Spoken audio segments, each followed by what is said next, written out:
Welcome to the ISF podcast, where we discuss all things cybersecurity. I'm your host, Steve Durbin.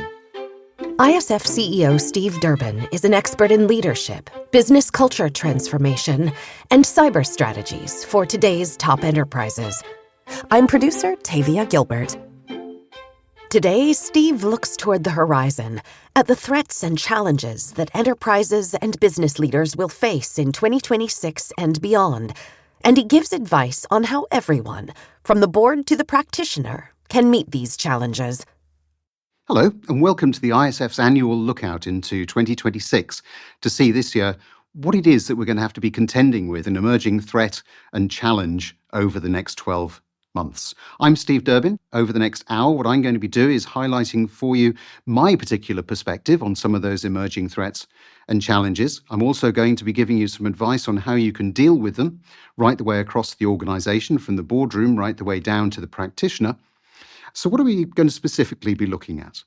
Well, I've entitled this one Cyber Resilience Comes of Age, and this is really important, I think, for us as we look forward into 2026. Resilience, we've talked about a lot in the past. The challenge we're going to be facing over the next 12 months is that cyber attacks, cyber threats, are going to become much more complex, going to be much more persistent, going to be much more intelligent, and I think they're going to be quite a bit more automated than we've seen in the past. So our chances of actually being able to repel them, deal with them, are probably a little bit reduced. So the important piece is to focus very hard on how our organizations can be resilient. And what do I mean by that? Resilience really needs an organizational-wide, holistic approach that takes technology, it takes governance, it takes operational readiness, and really importantly, it takes people into account. So cultural maturity of the enterprise, the way you work with people, the way you inform them, the way you explain to them the role they have to play in the organization and in becoming resilient and fighting off some of these attacks is going to be even more important, I would say. I've pulled out 4 key drivers of cyber risk for 2026. Of course, AI is in there. Couldn't really avoid that one, but I'm going to take a slightly different approach to that, as you'll see in a moment. I want to talk about third parties. I've talked about them before. Those of you that watch this on an annual basis will know that third parties have been a bit of a theme of mine for a number of years now, but I think it's really important to cover it, so it's in there again. I want to talk about quantum. A little bit contentious for some people. Some say we're too early, some say we're too late. We'll have a bit of a chat about that. We'll figure out exactly what's right for each of you. And then finally, I want to talk about geopolitics. We live in an increasingly unstable world. I don't see it improving in the short term. So the way in which we can adapt from a security perspective, but also from an organizational resilience standpoint to geopolitical uncertainty and instability, I think is going to be very important in 2026. So let's take a look at the first of those threats or challenges. AI. As most of you will now recognize, AI is being used pretty widely, both in terms of defensive plays and offensive plays. It's now helping attackers to automate fairly complex steps of a cyber attack. What does that mean? It means that they can go faster. It means that they can attack more cheaply, and they can do it at far greater scale. So we've got that old combination of volume and velocity, the two things that we hate from a security standpoint. So what is it that I think you need to be watching out for? I think we're going to see much more AI-generated spear phishing. There's no doubt about that. Voice, audio, deepfakes. Not new, but I think the degree of sophistication is what we need to be worried about. I'm thinking, when I say it's not new, back to 2024, I think. Big engineering company based in the UK lost £20 million simply by responding to an AI-generated deepfake. So it's been around for a while, but I think we're going to see more of it. And the other thing I think to watch out for is the synthetic identity attacks. So where we've got a certain amount of information, we add AI into the mix, and we come up with an identity that it's exceptionally hard for us to really spot the difference between reality and AI. So those are the things I'd say there we need to watch out for. I'm also a little bit concerned about malware and ransomware that can adapt in real time. So I think a lot of work going on in terms of how AI can be used from the bad guy's standpoint in those regards, particularly if you've got legacy security tools in place. Now, I can almost hear some of you sighing at the fact that, you spent millions, literally millions, on some of your security tools that are out there. And yes, some of them may be coming to the end of life. You do, unfortunately, have to be focused on those. The legacy ones are the ones that are going to give attackers an opportunity to break through. So just do a quick review. Have you got the right, most up-to-date security tools in place? Should you be changing them? What do you think of the vendors? All of that good stuff. Proper due diligence is really what I'm saying. What's the priority? What's the strategic priority in all of this? I think you've got to build in capability in AI-based detection. The tools are out there. The capability is there. You've got to look for anomalies. And you really need to be focused on your incident management because some of these things will inevitably get through. So AI, going to be a bit of a headache for us. But at the same time, on the positive side, I do see a lot of development really going into some of the more defensive tools.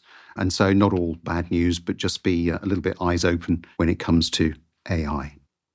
Let's move on. Supply chain. Now, I said at the beginning, I talk about this a lot. I've always been concerned about supply chains, third parties. And global organizations, most organizations actually, really do depend on fairly complex third-party vendors. A lot of you will be using cloud. A lot of you will be using software as a service. You'll have interconnected supply chains. And if one part of that chain is breached, it may not even be in your own organization. The problem can quickly spread outside and infect the whole ecosystem. So what have we got to watch out there? I do see attackers embedding backdoors in vendor and software supply chains. I think we're going to see as well more of a move to exploiting shadow IT or unmanaged APIs. A lot of you are using APIs for good reason. You just need to make sure that you're managing them. And I think that organizations on the whole must improve their vendor cyber risk management. You have to work more closely with your vendors.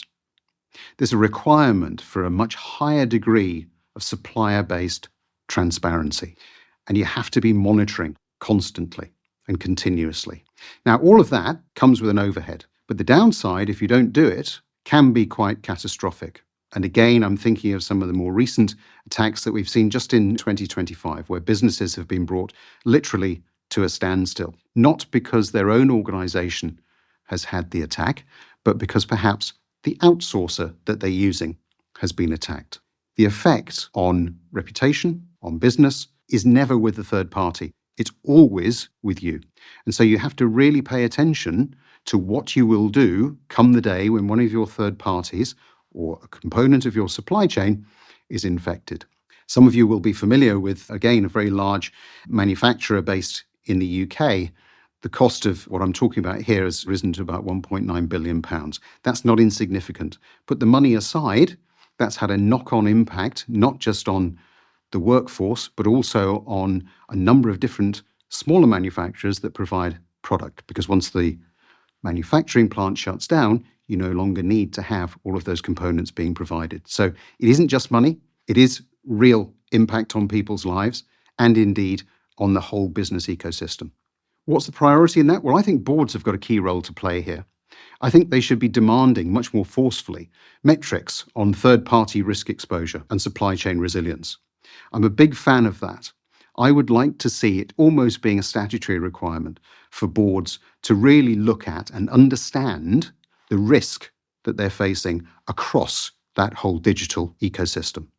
Let's move on. The third one, quantum. I said this was a little bit contentious. I probably need to explain what's going on here. Now, some of you will have probably switched off and gone, quantum's not here, it won't be here for a while. I've got loads more problems that I need to be dealing with in the here and now. And to be honest, you might be right. There will be others who are listening to this. Perhaps you're working in critical infrastructure. Perhaps you have a lot of legacy systems, legacy data that you have to be storing, who are saying, do you know what? Probably should have started looking at this a little bit sooner. So let's put some facts in here. When are we likely to see quantum? Probably not for about another 10 years. So here we are at the end of 2025. Probably by the end of 2035, we'll start to see some of this coming about. Some will disagree with me, but let's use 10 years as the benchmark for the time being. And now let's look at the time it takes, on average, for organizations to reassess their encryption. Well, if you happen to be a government organization, healthcare provider, for instance, in a very large scale, it's probably going to be taking you about 10 years, maybe a little bit more, to just work through all of the data that you've got that's encrypted and to figure out how you're going to migrate it across to a quantum-proof environment. So, simple sums. If you haven't started, here we are in 2025, quantum comes down the road in 2035, you've got 10 years, you're up against it. You probably need to be making a start in January. If you're a large organization, but not in that critical infrastructure space, you've probably got a little bit more time. Probably take you, up to about 6 years, 7 years or so to just figure out all of these different systems. Now, the numbers I'm giving you, of course, are hugely dependent on the amount of data that you're storing and the amount of data that you have to store and the amount of data that has been encrypted. But they're not bad as a rule of thumb to get your head around when you need to be starting work in this space. And then if you're a medium-sized organization, happy days, you've probably got about 3 to 5 years to play around with it. But that's not long. And so my point here is, whilst quantum computing may not yet break all of the encryption that's out there that you're using, we know, and you know, that people are already harvesting data. They can't look at it, but it's in anticipation of being able to decrypt. So as quantum computing develops, that traditional encryption that we've depended upon will no longer be secure. And that's going to put you at risk if you're reliant on older systems. Now, who's reliant on older systems? The reality is that quite a lot of us are, particularly if you're in financial services, you're in logistics, you're in healthcare, any of the critical infrastructure. So that's where I get the 10-year piece from. And you need to have migration plans in place to post-quantum cryptography starting now if you're in that space. Talking to ISF members who do fit into that area, I know already that some of you are very concerned that perhaps you've started a bit late. Is quantum going to take 10 years to come along? Who knows? But if it were me, I certainly wouldn't be betting on it taking longer. So what's the priority in this? If your organization keeps sensitive data for long periods, then you need to be concerned and you need to be treating this as a strategic risk. From an ISF standpoint, why not use something like our protecting the crown jewels? Why not figure out where encryption is being used across the business? Create a bit of a roadmap for transitioning to quantum-resistant protections. The PCJ, whilst not designed for quantum and encryption, will really help you to look at how you can identify key components of data that are absolutely important to the way in which you run your business. So that's the quantum piece. Last one we've got is geopolitics. Everyone's aware of this. I don't think it's going to go away anytime soon, sadly. Nation states, proxy groups, criminal syndicates, they're all increasingly targeting critical infrastructure, energy, transport, finance. We've seen some of the effects and impacts that can have. Again, just this year, we saw a lot of airports come to a grinding halt because of an attack on a software provider that was responsible for check-in and boarding software. So it really does make a difference to the way in which we go about running our businesses. We are so dependent now on digital interaction, cross-border, that we just have to plan for the day when things go wrong. We have to take an approach that says, what is the minimally viable company? What does it look like? How can I run with it? And I think that's where we need to be starting with all of this, because we are going to see more cyber attacks on industrial control systems and also OT, operational technology, and sadly, supply networks. I think we're going to have to watch out for much more disinformation, deepfakes, hybrid campaigns, really that are tied to geopolitical conflicts. We've been seeing that happening over the past few years anyway, so nothing necessarily new in that. But it is going to have much more of an impact and effect on business environments and, of course, operations and, sadly, on business trust. So, again, what can you do? I think this one sits fairly and squarely in the boardroom, if I'm being honest. I think boards need to really take it upon themselves to absolutely recognise that cyber risk is a national risk. It is a business-ending risk. And they need to ensure that they don't just have incident response and resilience in place, but that they also have a tried and tested plan. So this is good old-fashioned BCP, business continuity planning, with a cyber flavour. Most of ISF members that will be listening to this, who are at a much more advanced stage than some of the other organisations that are out there, will be regularly running BCP simulations. They'll be regularly running with us cybersecurity exercises. And that's a good way of testing from the board, again, right the way down to the practitioner level, exactly how you're going to respond. I still talk to people today who keep telling me that it's not going to be a problem because they've got all of their plans and they're all being stored digitally. But what happens when your network goes down, when you don't access it? So there's also a little bit of old school coming in here too. We have to go a bit retro. We've got to have paper. NCSC in the UK advised that not that long ago. I've been talking about it for quite some while. Absolutely no use if your systems have gone down and your BCP and your cyber response plans are being held digitally in the cloud somewhere. You have to have a paper copy. Dead simple, bang it through the printer, off you go. Keep it up to date, lock it up in a filing cabinet, fireproof, all of that good stuff. And boards need to be actively involved. They need to be testing it. And the resilience cover needs to really address everything from the physical component through to digital, reputational, and if you're in this kind of space, some of the national security dimensions as well, if particularly your critical infrastructure. So those are the four. Are they threats? There's certainly challenges that we need to be facing up to, I think, in 2026. So what I've done now is given you a number of questions that you can ask. Doesn't matter whether you're at the board level or whether you're a practitioner. These are simple questions that you can ask to really try to get a handle on how well prepared your organization might be in each of these different areas. So if we look at the AI one, for instance, do we have real-time visibility of threats, especially AI-driven attacks across our environment? Good opening question, normally going to provoke quite a response in that and some detail. The reason we're asking it is that in 2026, attackers will use AI for reconnaissance, impersonation, and rapid exploitation. So ask that question. That'll give you a little bit of comfort as to whether or not you need to be doing more work in the AI space or whether you can tick that box and move on for a little while. Next one's about third parties. So how robust and monitored are our third party and supply chain security systems? Why? Supply chain compromise has really been in vogue for some while now. And I think in 2026, it's also going to stay as one of the most damaging vectors globally. So we need to be prepared for it. How resilient are we to prolonged disruption from state-aligned or geopolitical cyber operations? This one is really into that critical infrastructure space, finance, manufacturing, logistics. They're all going to be prime targets for nation-state campaigns in 2026. You need to make sure that your resilience plans are in place around that. A question around quantum. Are we prepared for a world where quantum capabilities can break today's encryption? The answer could be no, because we don't need to be. That's absolutely fine, but at least ask the question, because we know that quantum-ready adversaries may already be harvesting some of your data on a basis of store now and decrypt later. And then the last one really is fairly and squarely aimed at testing your board level resilience. So do we have board level assurance that cybersecurity, risk, and business strategy are aligned and tested? Why is that? Because all too often we've got gaps in governance. We've got assumptions that are being made, and those can cause failures more often than some of the technical threats that are out there. So test some of these things out. Just ask some of these questions, whether you're working in security or whether you're working in the business, and see what sort of answer you get. It'll give you a good insight into where you need to be directing some of your attentions in 2026.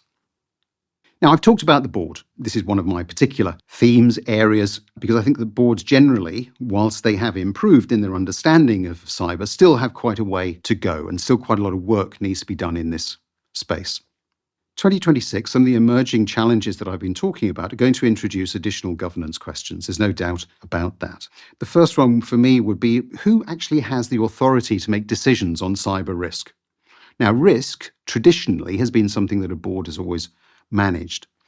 However, if you're in a very large organization, let's say you've got operations in a number of different countries, are you always going to be referring back to a board for that kind of thing? I would suggest not. So I think that the board has to change its approach, has to give an overall perspective on what the guidelines are, then it also has to be handing down authority for making some of these decisions to some of those operating units. Second question, which is really important, is how is our risk tolerance changing? The space we're involved in is moving so very quickly that we need to be making sure that our risk tolerance, our risk systems are keeping a pace with it. What regulations do we need to consider, and how will that impact information that we have to share? The whole world of regulation is not going to become consistent anytime soon. So we need to stay on top of that. We need to be looking at it from a business perspective in terms of which jurisdictions are we moving into. And there's a big role here for the Chief Legal Counsel in terms of providing some of that input to inform board directors. And I think there are some changes, I would say, in the way that board governance, sound board governance in particular, needs to adapt and needs to really flex to take into account some of the cyber risks that are out there. The first one, I know a lot of you will already be able to tick, that general understanding that the threats we're talking about go way beyond IT. They do impact business continuity. They do impact global operations. They do impact reputation, trust, supply chains, the whole essence of an organization. So we can no longer afford to look at it as an IT or a pure cyber issue. Second thing I would say is that metrics really do matter. Boards should be asking, and I'm not going to be popular here with some of the CISOs listening in, I know, but boards should be asking for quantified cyber exposure. There needs to be a strategy in place so that you can reduce your attack surface. How are you measuring and monitoring vendor risk? What about resilience? Leads me on to the next point, which is about preparedness. Preparedness is really crucial. You have to have incident response scenarios that are in place. You have to be able to lock down potentially certain vendors and have an alternative way of working without them. You have to understand what your AI capabilities are. And governance pulls some of that around for you. But preparedness is crucial, and you have to practice and rehearse. And then finally, this recognition, and some boards have got there, not as many as I would like, but we are improving, as I said. Cybersecurity is strategic. It has to be embedded at the board level, and it isn't just an IT issue. So I talked a lot about resilience. How do we go about embedding some of these things? For me, sustainable resilience, and that's really what we're aiming for, does require very strong governance and a security-conscious culture. Easier said than done. First step, define clear cyber risk ownership. Who is responsible? Where does it sit? The board will have some of that, but business leaders, operational leaders, and executive level should also have some of it, and it should be consistent. My own view, some of you may disagree with me on this, and I know that some of you will say, Steve, we've had lots of conversations about this, but I'm still choosing to take this particular stance. I do believe that we need to integrate cybersecurity into enterprise risk management frameworks. I think that is a logical step. I think if cyber is so integral to your business that there isn't any other place for it. And I don't actually accept that it's so different that it needs to be kept separately. And I know that that's somewhat contentious for some of you. I think we need to be commissioning independent audits or maturity assessments. If you think about it, nobody bats an eyelid when the auditors come in and do your financials. So why shouldn't you be having some security guru come in and do exactly the same thing? Now, a lot of ISF members who are watching this, of course, will say, yep, we're doing that. We have all the benchmarks that you can provide, Steve. We've got risk assessment methodologies. We're using that as well. But it's the independence that I'm stressing here. Don't assume that you can mark your own homework. And I really do look forward to the day when cyber-based audits are considered to be equally as important, if not more important, than financial audits. People. We need to implement a resilience culture program. People are not the weakest link. They're actually your strongest, but you need to be constantly reinforcing secure behavior. That means we need to have some form of mandatory training out there, not the tick box type, that old compliance thing. You do it once a year, thank God for that, it's finished, off we go. No, in the moment, regular but mandatory. And certainly you will have some high-risk staff who just need to be reminded that they're accessing pretty sensitive data. And so what can they do to be aware? And make it personal. And then finally, and this is something that I'm asked quite regularly, cyber risk reporting has to be business outcome oriented. Boards, business executives understand revenue, operations, customer impact, legal exposure. That's the way we have to be reporting cyber risk. It's not about how many attacks we repelled. It's not about how good our systems might be. You need to translate it into business language. If you can do that, not only will you get buy-in, but you will also have a much richer conversation about the role that cyber, and therefore cybersecurity and cyber resilience, play in the business. So I've talked about the overall way in which I think 2026 is going to unfold. I've highlighted 4 particular challenge areas, and I've talked about some of the questions you can ask to dig into the way in which your organization may be about to address them. I've also talked about the role of the board and also about risk and the way we might manage that. So what does the overall future look like as far as I'm concerned? Well, I think that security is still an evolving space. And this is what makes it so interesting. Anybody considering a shift in career, security is a fantastic place to move to. It's never a dull moment. Yes, it can be stressful, but it also can be fun at the same time. You're also going to have to keep up with rapid technology changes that are going to introduce different ways of working, new associated threats. That's going to keep you on your toes.